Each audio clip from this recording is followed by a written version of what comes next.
प्रदेश सरकार ने 2023-24 के लिए बजट पेश कर दिया है। सरकार के बजट पर विपक्ष लगातार सवाल खड़े कर रहा है। विपक्ष के मुताबिक पिछले बजट का सरकार केवल 7% ही खर्च कर पाई है। चार धाम यात्रा के लिए कोई विशेष प्रावधान नहीं है। बजट को लेकर कांग्रेस के प्रदेश अध्यक्ष करण महाराज से खास बातचीत की हमारे सहयोगी ज्ञानेंद्र तिवारी ने।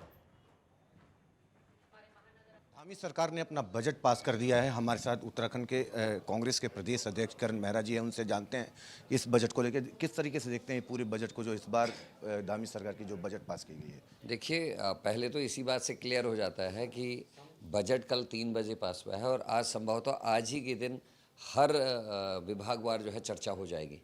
जबकि विपक्ष की भी मांग यही थी और आम जनता भी ये चाहती है कि जब बजट पास हो उस पर जो चर्चा हो, जिसमें सत्ता पक्ष और विपक्ष के विधायक भाग लें और कम से कम आधा दिन एक विभाग को दिया जाए, ताकि सत्ता पक्ष के और विपक्ष के साथी अपना सुझाव उसमें दे सकें, जो सुधार होना उसके लिए कह सकें। लेकिन एक दिन में इसको करके ऐसा लगता है कि सरकार ने तय किया है कि हमको जल्दीबाजी में फॉर्मेलिटी करनी है और ये केवल फॉर्मेलिटी का बजट है, लोगों की आंख में धूल झोंकने वाला बजट है।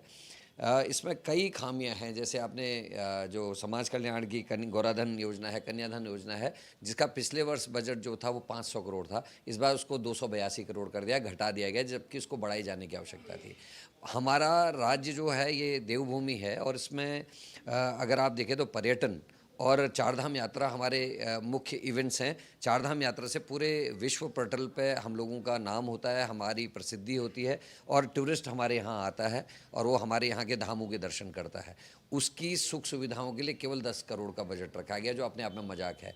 टूरिज़्म जो हमारी मेन रीढ़ की हड्डी है प्रदेश की, जिससे आमदनी होती है, टूरिज़्म के लिए वैसे तो 300 कुछ रखा गया है, लेकिन 302 करोड़ भी बहुत कम है। और लेकिन मूलभूत सुविधाओं के लिए जो रखा गया है, जिससे उसका डेवलपमेंट होना है, वो केवल 60 करोड़ का बजट रखा गया है। ये भी कह रही है कि रोजगार के नए माध्यम जो हैं वो उस पर विशेष तौर पे फोकस है।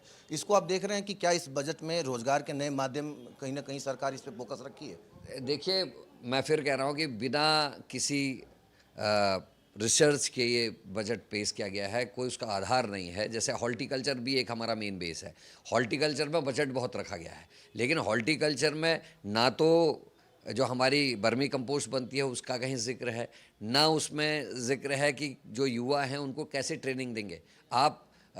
हमारा जो पर्वतीय क्षेत्र है उसमें अभी भी यूरिया और उसका इस्तेमाल नहीं होता, तो हमारी जो डिमांड है पूरे भारत में, दिल्ली बड़े उनमें, वो बिना खाद की उपजाऊ चीज़ों की है, ऑर्गेनिक खेती की है, लेकिन उसके लिए ट्रेनिंग का कहीं हिसाब नहीं है। आपने बजट रख दिया, आपने उद्यान में बजट रख दिया, लेकिन उद्यान को कैसे उद्यानपति अपने इस्तेमाल करेंगे, क्या उनकी बेहतर टेक्निक्स होंगी, नई नई वैज्ञानिक चीज़ें खोज सामने आ गई है, उसकी ट्रेनिंग का कोई प्रावधान इसमें नहीं रखा गया है। इससे समझा जा सकता है कि सरकार कितनी गंभीर है, केवल बजट की खुर्द-बुर्द करने तक सीमित है।